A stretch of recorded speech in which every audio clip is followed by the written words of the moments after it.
Esto pasó el año pasado a finales de octubre. Y sí, técnicamente es una historia de Airsoft, pero no es lo que te imaginas. Juego en un equipo de Airsoft bastante bueno y asistimos a bastantes eventos regionales y algunos nacionales por diversión. No creemos ser operadores de los Navy SEAL ni nada parecido, pero hemos estado en juegos de simulación militar antes. Vivo en un estado montañoso del oeste de Estados Unidos, y hay muchas bases militares por aquí. Hay un campamento en un estado limítrofe que utiliza jugadores de Airsoft para cubrir el puesto de operador de las fuerzas especiales que vienen a entrenar a la base. La mayoría de los que entrenan en el campamento son paracaidistas, guardias nacionales y boinas verdes. Cuando los chicos de las fuerzas especiales, principalmente boinas verdes, vienen a entrenar, el campamento contacta a equipos de Airsoft locales regionales con reputación para que vengan a entrenar de verdad, que consiste principalmente en CQB Mode para los airsofteros. Obviamente, realizan mucho más entrenamiento especializado y de tipo SERE, ya que el campamento ocupa decenas de miles de hectáreas. La razón por la que explico todo esto es porque mencionar Airsoft en el foro K es un suicidio, pero bueno. La historia es muy relevante para este hilo y realmente no tiene nada que ver con el Airsoft. Prometo que la historia se pone interesante, pero quiero explicar los antecedentes. En fin, iré al grano. Nuestro equipo fue al campamento para 3 días de entrenamiento Mode/CQB para los boinas verdes. Jugamos el primer y el segundo día en un pequeño campo de entrenamiento Mode que habían instalado. Esa noche, acabábamos de cenar cuando un miembro de las fuerzas especiales se acercó y nos dijo que habían recibido una llamada por radio sobre un guardia nacional desaparecido. Nos acercamos y tuvimos una breve reunión informativa con unos 100 chicos más, algunos de ellos compañeros de Airsoft y el resto militares. El comandante del campamento nos dijo que nos enviarían a todos a una misión de búsqueda y rescate para encontrar al guardia nacional desaparecido. Su equipo estaba haciendo navegación terrestre ese día y no se había presentado a las 18 horas, cuando terminó el ejercicio de navegación. Nos instalaron radios de Guardia Nacional y todos nos conectamos con los militares. Reunimos el poco equipo de supervivencia que habíamos traído, tomamos linternas químicas y muchas linternas con pilas de repuesto, nos pusimos abrigos gruesos, gorras y calcetines abrigados. Se esperaba que la temperatura bajara a 8 grados esa noche. Luego, nos llevaron a la zona del equipo de la Guardia Nacional en camiones y Hummers y comenzamos la búsqueda. Nuestro equipo tenía 14 hombres, así que nos dividimos en 2 equipos de fuego, equipos de búsqueda en esta ocasión, y partimos. Un grupo con rumbo norte y el otro con rumbo norte-noroeste. Nuestro plan era comunicarnos por radio cada 15 minutos entre nosotros y con el mando de la base. Tras una caminata de 20 minutos, llegamos a la última posible posición del tipo perdido, según su navegador terrestre. Ya había una docena de hombres allí y nos indicaron que subiéramos una colina a nuestra izquierda y que siguiéramos un barranco hacia el norte.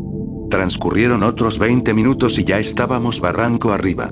Como mencioné antes, era finales de octubre, así que no había hojas en los árboles, salvo, obviamente, en los pinos. Caminamos unos minutos más por el barranco y luego subimos por un pequeño sendero de tierra hasta llegar a una cresta. Estaba demasiado oscuro para ver nada por debajo, y nuestras linternas no eran lo suficientemente potentes como para ser útiles a más de 45 metros, así que encendimos las linternas tácticas de 200 lúmenes de nuestras armas. He estado en el bosque muchas veces durante el otoño/invierno, pero este bosque que teníamos delante me inquietaba muchísimo. Todos los árboles estaban muertos, pero muy agrupados, así que aún era difícil ver a través de ellos. A ambos lados había pequeños acantilados con pinos que bloqueaban la luz de la luna y oscurecían aún más el bosque. Me di cuenta de que algunos otros chicos de nuestro equipo también estaban un poco nerviosos, pero el hecho de que fuéramos 7 en total fue un consuelo. El jefe de escuadrón dijo que lo atravesaríamos porque caminar por las crestas sería demasiado peligroso en la oscuridad, así que caminamos unos 50 metros hasta el límite del bosque. En ese momento, comunicamos por radio al mando para informarles dónde estábamos y que nos dirigíamos hacia el bosque. También conectamos con el canal normal y avisamos a todos los demás. Luego nos adentramos en la espesura del bosque en fila india y seguimos caminando. Nos mantuvimos en contacto repitiendo X sigue aquí, X representando nuestros nombres, cada minuto. Esto era especialmente importante para no perdernos de vista y asegurarnos de que nadie se perdiera. Dios mío, el enfado extremo en este hilo es increíble. Nunca dije ser un operador ni alguien genial. En fin, continuando con la historia. Así que, a unos 200 metros dentro de este denso bosque, empezamos a oír crujidos y crujidos a las 11 en punto. Empezamos a gritar el nombre del tipo desaparecido, pero no obtuvimos respuesta. Llamamos a todos por radio para informarles de lo que estaba pasando. En ese momento, colgamos un par de linternas químicas en los árboles para marcar nuestra última posición por si alguien más pasaba, y luego continuamos. Apenas habíamos recorrido 1,5 kilómetros cuando empezamos a oír gritos muy fuertes que venían justo delante, probablemente a unos 100 metros de distancia. Todos nos arrodillamos a ambos lados del camino y guardamos el menor silencio posible. Los gritos cesaron, y tras unos 4 minutos de silencio, estábamos casi listos para seguir adelante cuando, de repente, los gritos volvieron a empezar, pero esta vez venían de las 10 en punto. Después de unos segundos, nuestro líder de equipo se giró para decir algo, pero los gritos comenzaron de nuevo, esta vez a las 2. En ese momento, todos nos animamos, y pronto se oyeron múltiples gritos desde las 10 hasta las 2. Pensamos que debían ser animales, porque no había nadie más y solo faltaba un hombre. No, lo prometo. Solo troleo el foro X con esas mierdas, y normalmente mis publicaciones de troll son solo 2 o 3 publicaciones mucho antes de los dinosaurios espagueti. Estoy llegando a la parte interesante. Seguimos avanzando, y los gritos continuaron, aún manteniéndose entre nuestros 10 y 2 a medida que avanzábamos.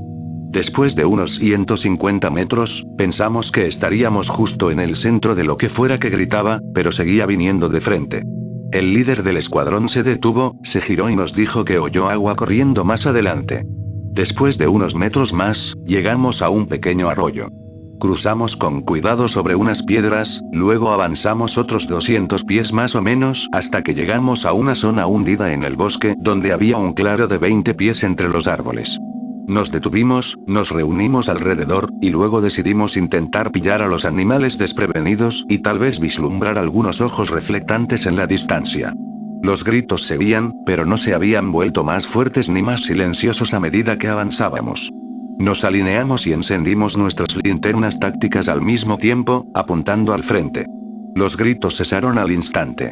Solo podía ver la hilera de árboles grises y muertos justo frente a nosotros y la oscuridad absoluta justo detrás. Se me erizaron los pelos de los brazos en ese momento porque, fuera lo que fuera que había estado gritando, supo que estábamos allí en cuanto encendimos las luces. Estábamos a punto de cambiar de posición y ponernos a cubierto cuando oímos un rugido fortísimo que provenía de delante. Había oído rugir a osos, pumas y otras criaturas salvajes antes, y esto no se parecía a nada que hubiera oído jamás.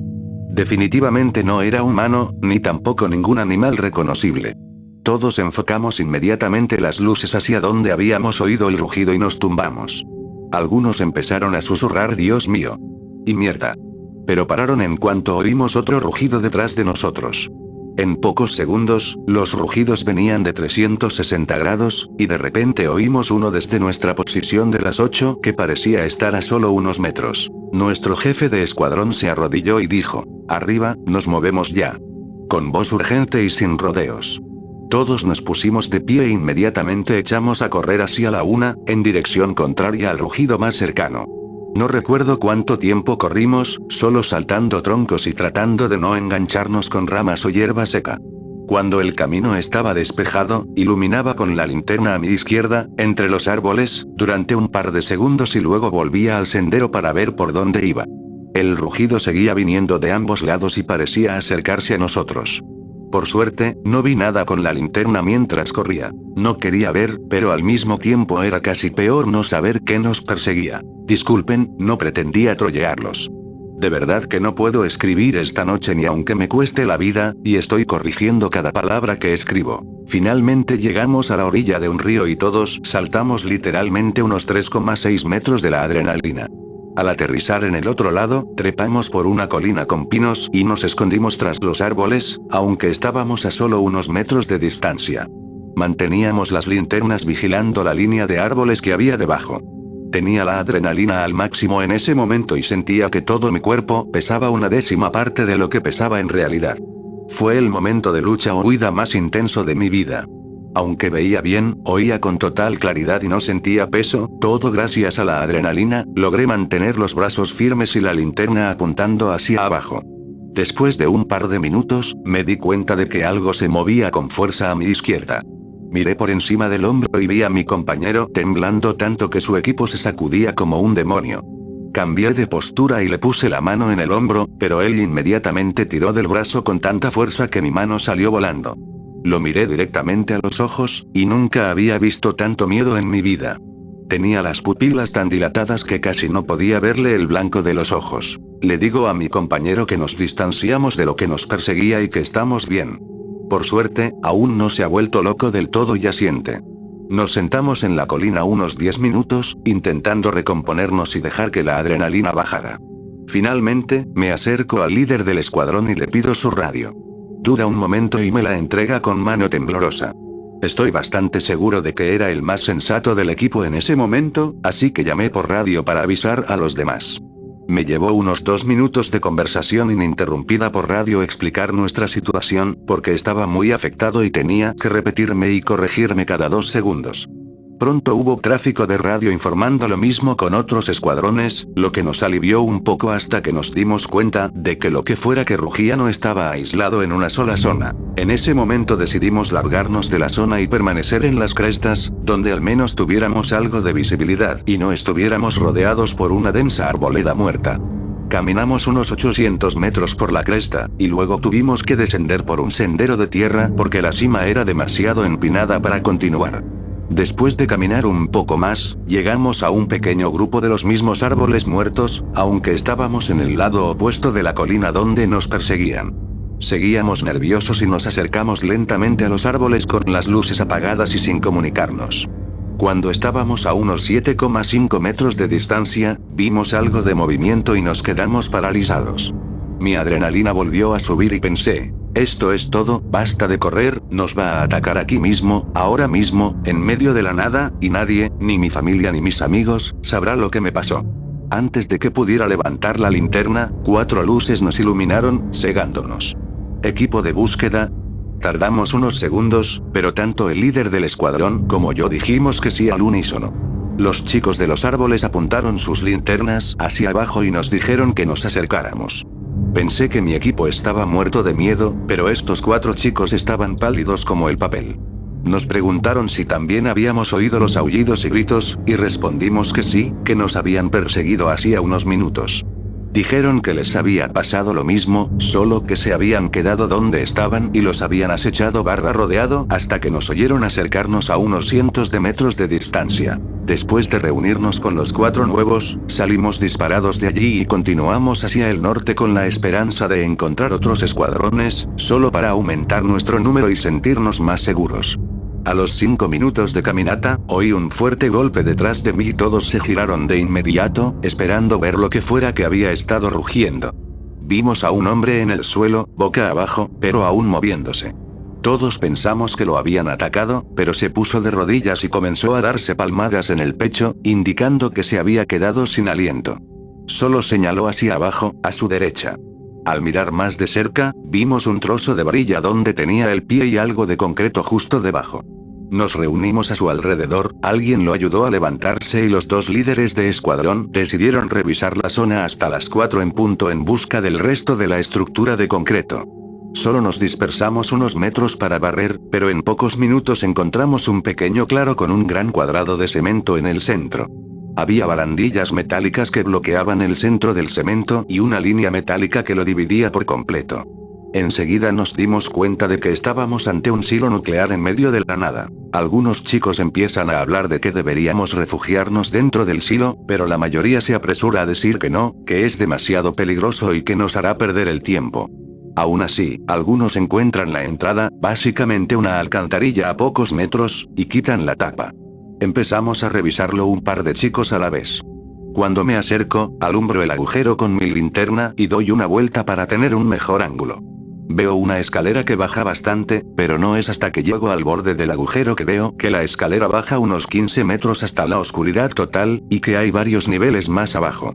Empecé a sentir escalofríos solo de mirar hacia abajo, es difícil de explicar, pero me sentí muy incómodo, como si algo me mirara desde la oscuridad.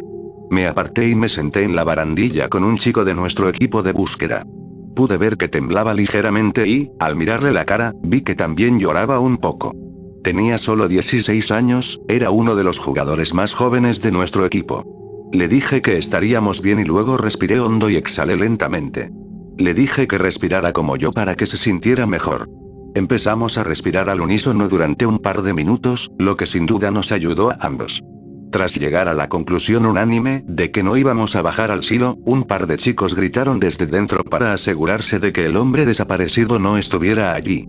Todos sabíamos que no estaba, pero queríamos asegurarnos de que estábamos haciendo todo lo posible por encontrarlo, ya que todo lo demás se había ido al diablo. Casi me había olvidado de nuestra misión de búsqueda original con todo lo demás que había sucedido. Solo pasó un minuto más y volví a oír la radio, esta vez sobre la suspensión de la búsqueda debido a condiciones adversas. Los líderes del escuadrón dijeron que debíamos movernos 2 kilómetros al este-sureste para encontrarnos con unos Summers que venían a buscarnos. Recogimos todas nuestras cosas y nos pusimos en marcha rápidamente. Nos movimos en parejas y nos numeramos para no perder a nadie. Básicamente, repetíamos nuestros números a lo largo de la fila: 9, 10, 11 arriba. 7 y 8 arriba. 5 y 6 arriba. Y una vez que llegamos al 1 y al 2, empezamos al final de la fila. Después de unos 3 minutos de trote, oímos un gemido profundo y bajo, que resonaba por todo el valle en el que nos encontrábamos. Un par de minutos más tarde, los árboles empezaron a juntarse demasiado, tan juntos que tuvimos que reducir la velocidad y deslizarnos en fila india entre las ramas y los troncos. Justo después de que todos nos hubiéramos colado, oímos un chillido agudo, seguido inmediatamente por el rugido más escalofriante que habíamos oído hasta entonces. Resonó 3 veces en la espesura del bosque, y fue entonces cuando entramos en pánico. Corrimos a toda velocidad el resto de la distancia, aproximadamente 1 milla, mientras gritábamos nuestros números individuales de vez en cuando. Había 5 hombres adultos de los 11, y el resto eran todos mayores de 16 años. No oí ni una sola voz en todo el tiempo que no sonara absolutamente asustada y aterrorizada. Podía oír la urgencia en todos mientras corríamos. Empecé a marearme por haber corrido 3/4 de milla, pero de alguna manera seguí adelante hasta que oí un fuerte golpe detrás de mí, y luego un gemido sordo que solo se oye cuando alguien impacta con fuerza contra el suelo. Le grité a mi compañero de carrera que volviera, luego miré hacia atrás y vi al último de la fila, el número 11, rodando lentamente por el suelo. Ambos corrimos hacia él, lo levantamos por debajo de los brazos y lo pusimos de pie.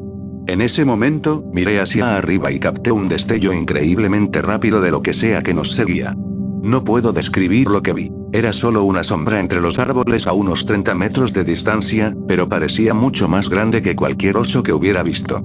Al dar la vuelta a nuestro amigo, noté que un tronco de 20 centímetros de grosor que había saltado unos segundos antes, estaba ahora partido por la mitad en el camino, con astillas por todas partes. Algo rugió con fuerza a unos 3 metros a nuestra izquierda, entre los árboles junto a nosotros. Esa fue nuestra señal para largarnos, y todo lo que siguió ocurrió en fotogramas porque estaba en modo de huida total. Recuerdo haber visto luces apuntándonos mientras corríamos los últimos 200 metros hacia los Summers con nuestro amigo. No dejaba de decir: no quiero ser el último en entrar. Déjenme entrar primero, Dios mío, déjenme entrar primero. No me dejen atrás, no quiero ser el último. Nunca había oído tanto pánico en la voz de nadie, ni antes ni después. Al acercarnos a pocos metros del Hummer, levanté la vista y vi al artillero, que había apuntado la 50 hacia nosotros. Vi miedo en sus ojos, y no era de nuestro equipo. Era un guardia, completamente entrenado, un hombre adulto, y estaba realmente asustado. Subimos a nuestro amigo a la parte trasera del tercer Hummer, luego subió el número 10, y finalmente, sin esfuerzo, salté 1,5 metros hasta el área de carga. El artillero gritó contacto a las 3. Y preguntó si podía intervenir, pero el comandante del vehículo se negó y le dijo al conductor que se subiera al vehículo y saliera. Nadie dijo una palabra durante el regreso a la base. Cuando regresamos, incluso los boinas verdes observaban el horizonte con expresión preocupada. Los de la Guardia Nacional estaban aterrorizados, y prácticamente todos los demás temblaban como hojas y no respondieron a nuestras preguntas de inmediato. No sé qué demonios vimos ahí fuera, pero no era un oso ni un puma, e incluso los militares los vieron porque llamaron a sus contactos y estaban listos para atacar. He tenido la piel de gallina todo el tiempo que he estado escribiendo esto por los recuerdos. No había contado esta historia hasta ahora. Disculpen la tardanza en terminar las publicaciones. Es tarde, estoy cansado y no puedo escribir. Por cierto, esto ocurrió en un gran campamento / base militar en Wyoming el año pasado. Al parecer, nunca encontraron al hombre de la Guardia Nacional que se perdió, ni siquiera cuando enviaron helicópteros con imágenes térmicas. Eso fue básicamente todo. Nunca encontraron al hombre, el personal de mando envió equipos de búsqueda y rescate entrenados durante las siguientes semanas, y a todos los que estaban buscando esa noche se les dijo básicamente, no hablen nunca de lo que pasó ahí fuera. Después de eso, todos volvimos a casa. A la mayoría nos llevó semanas superar lo sucedido. Y con superarlo, me refiero a sacárnoslo de la cabeza para no pensar en ello todo el día. Cada vez que veo una hilera de árboles muertos por la noche, se me hace un nudo en el estómago y tengo que controlar la respiración. No he ido a acampar en el último año. Aparte de eso, no hay mucho más que decir.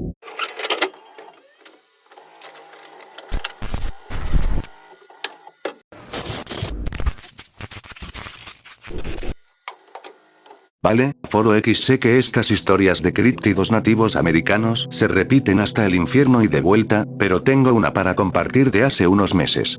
Esta es la primera vez que se la cuento a alguien y también la primera vez que hago una de estas, así que tengan paciencia conmigo. Ser yo. 18 cumpleaños. Mis abuelos son dueños de unas 50 hectáreas de bosque a 1 hora y media de distancia, entre las regiones montañosas y de Piedmont de Carolina del Norte. Decidí que para mi cumpleaños iría a acampar con algunos de mis amigos. Somos un total de 6, incluyéndome a mí.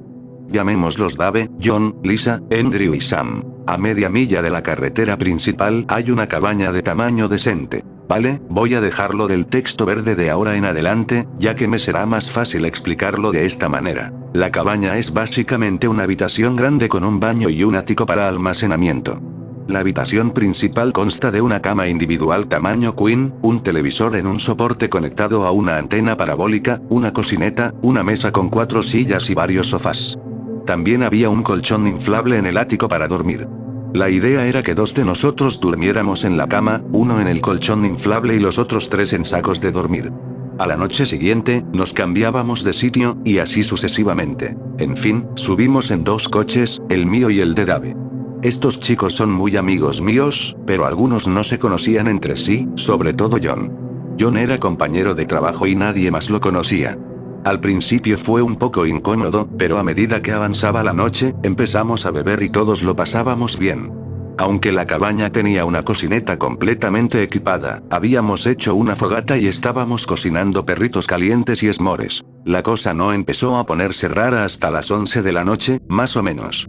Nos lo estábamos pasando bien, bebiendo, contando historias y, en general, haciendo el tonto. Uno de mis amigos, Sam, dijo algo así como: "Ay, tío. Tengo ganas de mear". Y se fue a un árbol que estaba a cierta distancia para hacerlo. Continuación desde arriba. No me di cuenta en ese momento, pero John me contó después que, de repente, empezó a ponerse muy nervioso. Después de unos 2 minutos de que Sam se fuera, un olor extraño invadió la zona. Olía a goma quemada mezclada con sangre seca y una moneda de 1 centavo. Lo noté, pero no creo que nadie más aparte de John lo notara en ese momento, ya que era solo un tufo. Después de casi 5 minutos, Sam por fin volvió de orinar. Parecía un poco raro, pero no me di cuenta de que algo andaba mal hasta más tarde. En el transcurso de unos 10 o 15 minutos, el olor empeoró progresivamente hasta el punto de que todos lo notaron, y John se levantó de repente y dijo: "Creo que deberíamos entrar". Todos entramos en la cabaña, y entonces alguien, no recuerdo quién, le preguntó a John: ¿para qué demonios teníamos que entrar? La madre o abuela de John, no recuerdo exactamente, era nativa americana. John estaba muy metido en la cultura por aquel entonces y había visitado varias veces a algunos de sus parientes en el oeste. Empezó a explicarnos que algo podría estar jodiéndonos y que debíamos tener mucho cuidado.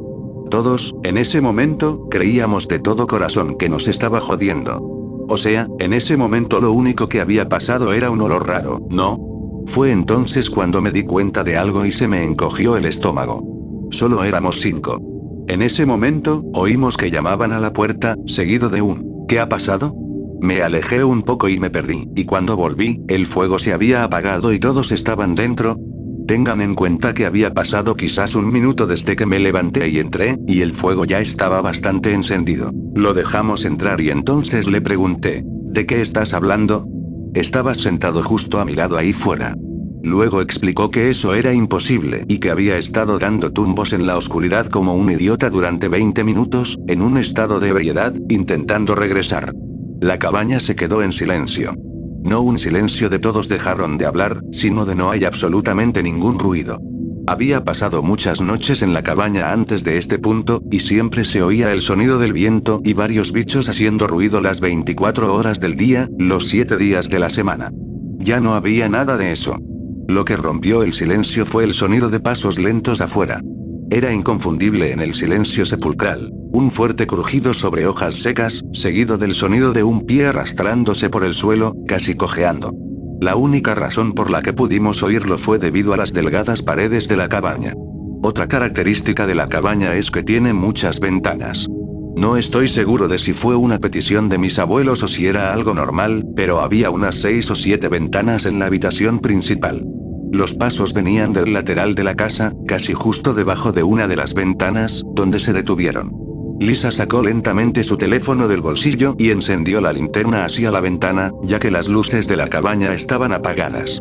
En cuanto la luz llegó a la ventana, hubo un destello de movimiento seguido del sonido de pasos que se adentraban en el bosque, mucho más rápido que antes.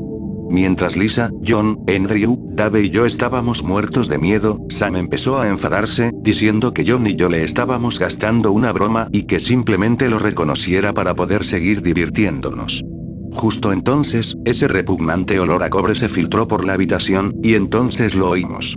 Un grito ensordecedor. Había oído gritos de puma antes, y esa era la mejor descripción, pero era más gutural y parecía más como si sintiera dolor, si es que eso era posible. Después de unos 5 minutos, se hizo un silencio sepulcral de nuevo. Luego, otro golpe a la puerta. Lo que siguió al golpe fue una voz que solo podría describir como la de Sam, pero mucho más tensa y sin la cadencia de la suya. Repetía repetidamente: déjenme entrar, chicos, déjenme entrar, por favor. Y golpeaba barra arañaba la puerta. Mientras la cosa seguía gritando, la fachada de la voz de Sam se desmoronaba, haciéndose cada vez más grave, hasta que finalmente sonó como uno de esos juguetes de Elmo con la batería agotada y la voz muy baja. Esto persistió durante unas 2 horas, y luego, cuando finalmente se detuvo, empezó a dar vueltas por la casa, aullando ocasionalmente como un perro herido o algo así.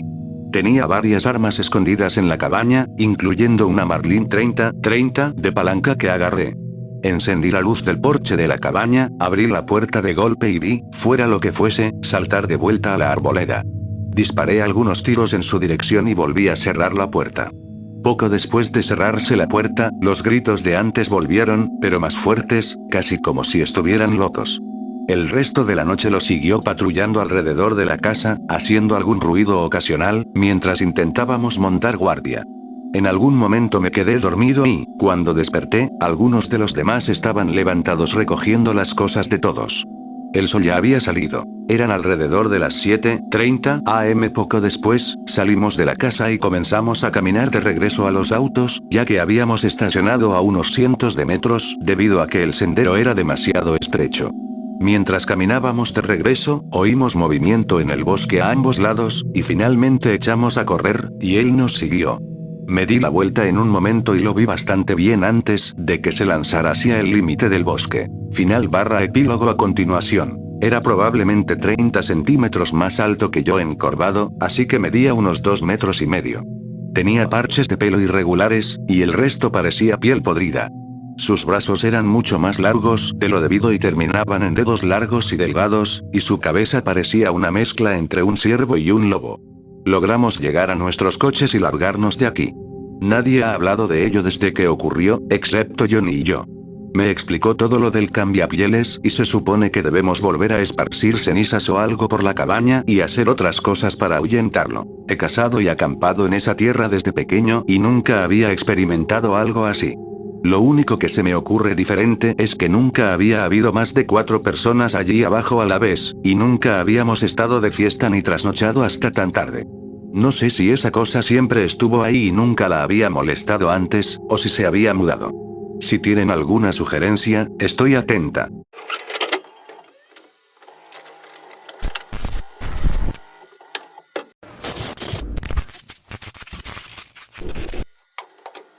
Tengo una historia que contar. Me encuentro solo en las montañas Ruby, pasando el lago Soldier y subiendo el paso cerca del lago Eden. Estaba solo en este viaje, aunque ya había estado allí con amigos. Llevaba una Glock 19 con 2 cargadores de repuesto. Solo el primero tenía puntos dorados, mientras que los demás eran FMJ. Pensé que sería más barato y no necesitaría 60 cartuchos para nada. Si quería disparar, no quería desperdiciar mi munición defensiva. Es una buena caminata. Se tarda unas 4 horas en llegar, y al subir, es un lugar bonito, con llanuras y praderas en la cima, rodeado de montañas. Tomé muchas fotos el primer día y las iré publicando a medida que avance. Tengo que ajustarlas de tamaño y voy escribiendo sobre la marcha, así que tengan paciencia. Sin embargo, debo decir esto. Nunca volveré a esos senderos ni al lago Eden. La foto es de un arroyo en la parte baja del sendero. Para quienes no lo sepan, el lago escondido recibe su nombre porque está en lo alto de una cresta y no se ve desde los senderos. Es un lugar ideal para acampar y pescar, y la vista es impresionante. Para llegar, hay que subir por el sendero del Paso del Soldado y girar en el punto de referencia. Era un día caluroso, pero aún así decidí subir por el sendero para un fin de semana de 4 días. Llegué a la cima en unas 3 horas y media, lo cual fue bastante rápido. Instalé el campamento, que era solo una tienda de campaña pequeña, y me puse a preparar la cena. Me había quedado atrapado en Elko la primera parte del día, y cuando terminé de subir, ya se hacía tarde. Preparé la cena en la fogata y me desplomé. Las primeras 2 noches transcurrieron sin que ocurriera nada inusual. Pasé los días haciendo el tonto, caminando, pescando y relajándome. Todo empezó tarde el sábado por la noche, mi última noche allí. Pique es el punto de referencia al que hay que girar. El sábado estaba sentado en la cresta del lago, dirigiéndome a un manantial para rellenar mi botella de agua. El agua aquí es cristalina, pero a todos les toca tomar pastillas por si acaso. Mientras caminaba, oí un sonido horrible. Como metal arrastrándose sobre cemento. Dolorosamente fuerte e incómodo. Miré a mi alrededor, pero no vi el origen. En ese momento, todos los insectos y pájaros dejaron de hacer ruido. Siempre hay este ruido de fondo, ¿verdad? No lo notas, pero está ahí. Creo que fue el único momento en que fui consciente de él, porque todo paró. Solo podía oír el manantial y mi propia respiración. No creo haberme sentido tan solo en toda mi vida. Habría matado por poder oír el sonido de un motor, una bocina o gente hablando. Cualquier cosa menos el silencio. Estaba al otro lado del lago, cerca del afloramiento de nieve de la foto, cuando esto ocurrió. Un buen paseo de 10 a 15 minutos de regreso si tienes prisa. Llené mi botella de agua y volví. Los sonidos de los animales regresaron, pero seguía nervioso. Al volver, mi campamento estaba destrozado, incluyendo mi mochila. Todo estaba desperdigado por todas partes, y parecía como si hubiera explotado una bomba. Todo estaba roto o inutilizado. Hasta los cubiertos estaban doblados y retorcidos. El fuego, que hacía menos de 1 hora ardía con fuerza, estaba tan apagado como si alguien le hubiera echado un cubo de agua encima. Dejé de estar nervioso y empecé a enojarme. Pensé que lo habían hecho algunos niños. No había visto a nadie desde que subí, pero eso no significaba mucho. Empecé a recoger mis pertenencias rotas. Vi un bonito agujero de hadas, un agujero natural en la roca a lo largo de una de las crestas, y decidí trasladar mi campamento allí. Encendí el fuego de nuevo y quemé las cosas irreparables o inútiles para ahorrar peso. Mientras limpiaba, tuve una sensación. No sé cómo describirla. Como si entraras en la casa de alguien sin que estuviera allí, y no supiera que estabas allí. Como si no debieras estar allí, pero no es la expresión adecuada. Me estaba poniendo nervioso y subí corriendo a la cresta. Fue entonces cuando lo vi por primera vez. Una masa oscura que se movía junto a la orilla del lago. Demasiado lejos para distinguir los detalles, pero al observar, vi que seguía el mismo camino que yo. Era delgado. Largo, delgado y oscuro. Tomé el camino más sencillo, así que lo siguiera. Pero siento que me seguía. ¿Por qué necesitaría ir a un manantial a beber, en lugar de a un lago? Empecé a desquiciarme un poco al verlo. Ya me había cazado un puma antes, y la sensación que tuve entonces fue precisamente eso, caza. Me acechaban, pero en cierto modo, éramos iguales. Tanto los felinos como yo somos depredadores de la cima, y la situación podía cambiar fácilmente. Al verlo, se me esfumó la idea de matarlo. Solo quería correr y esconderme. Correr tan rápido y con todas mis fuerzas. Era una presa. No podía hacerle nada. Se movía con tanta seguridad, con tanta precisión, que sabía que no podía matarlo. Mi arma, que al subir me había hecho sentir tan grande, parecía un juguete. Se movía entre 4 y 2 pies. Subí la pendiente a toda prisa y tiré mis cosas al agujero. Usé piedras, estacas y postes rotos de la tienda para bloquear un extremo. El lado terminaba en un precipicio, y llevé piedras y otros escombros al otro lado. Me acurruqué y me alojé en el agujero, agarrando la pistola en una mano y una navaja en la otra. Podía oír rocas moviéndose afuera, más abajo en la ladera. Al final, oí algo subir por la ladera y empezar a chillar. Era un chillido mezclado con un siseo. A través de los pocos agujeros que me quedaban, pude ver destellos de pelaje oscuro y enmarañado. Tenía ojos pequeños y oscuros. Un hocico largo y delgado, casi como el de un tejón. Afilado. No podía respirar. Podía oír el repiqueteo de sus garras en las rocas a menos de 3 metros de distancia. Buscó afuera durante media hora y luego se fue. El resto de la noche oí cómo las rocas se movían al ver algo moverse sobre ellas. Creo que sabía que estaba allí, pero no me vio como una amenaza. No dormí esa noche. Por la mañana me fui y no he vuelto desde entonces. Lo siento, no hay un final épico en combate, solo yo escondiéndome. Ya no me gustan esas montañas. No sé qué has hecho ahí arriba, en esos estrechos pasos. Quizás era solo una criatura, y mi imaginación se dejó llevar. No lo sé. Suena a cliché, pero ver estas fotos me puso un poco nervioso. No me gusta contar esta historia, y es la primera vez que se la cuento a Barraca Barra. La sensación que tuve es lo que todavía me estremece. Era una presa. Nada más y nada menos. ¿Alguien más ha oído hablar de algo extraño en los rubíes?